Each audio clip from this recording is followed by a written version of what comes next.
আগের দিন ৭০ টাকা দিয়ে ২টা আলু পরোটা ফ্রোজেন কিনে এনেছিলাম। বাসায় আনার পর সেটা খাওয়ার পর ভাবতেছি এর থেকে আমি ভালো আলু পরোটা বানাতে পারি।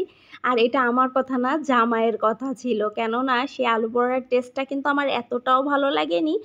আর বাসায় বানালে যতটা ভালো লাগে এটা একদমই ভালো ছিল না। আসসালামু আলাইকুম আমার কলিজার ভাই ও বোনেরা, তোমরা সবাই কেমন আছো? আল্লাহর রহমতে আমি অনেক ভালো আছি। আবারও চলে আসলাম ব্লগে নতুন একটা ভিডিওতে, নতুন একটা রেসিপির সাথে। আজকে আলু পরোটা শেয়ার করব দারুণ মজার সাথে। এখানে প্রথমে আমি ১ কাপ আটা নিয়ে নিয়েছি। তোমরা চাইলে ময়দা ব্যবহার করতে পারো। স্বাদ মতো লবণ দিয়ে একেবারে নর্মাল টেম্পারেচারে পানি দিয়ে খুব ভালো করে একটা সফটও না আর হার্ডও না একটা ডো তৈরি করে নিয়েছি। ডোটা হয়ে গেলে ডোটাকে আমি যতটুকু ডো হয়েছে আমার ৩টা আলু পরোটা হবে।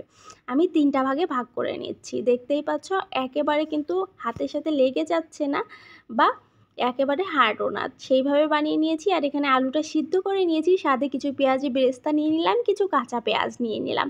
সাথে যাচ্ছে স্বাদ মতো লবণ আর শুকনা মরিচ তো থাকছেই। এই ভর্তাটা কিন্তু তোমরা শুকনা মরিচ দিয়ে বানানোর অবশ্যই চেষ্টা করবে।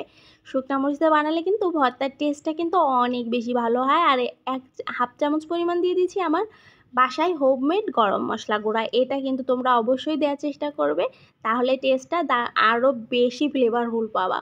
যাই হোক, এবার সরিষার তেল দিয়ে ভর্তাটা মেখে ৩ ভাগে ভাগ করে নিচ্ছি। আমার আরও একটু ভর্তা থেকে যাবে।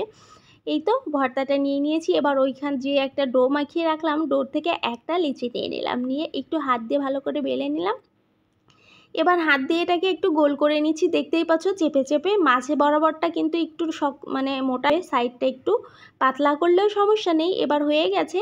এখানে আমি আলুর পুরটা দিয়ে দেখতেই পাচ্ছ আমি কীভাবে এটাকে একেবারে গোল করে নিচ্ছি। তোমরা এভাবেই গোল করে নিবা, তাহলে আলুর পুরটা বের হওয়ার কোনোই সম্ভাবনা থাকে না।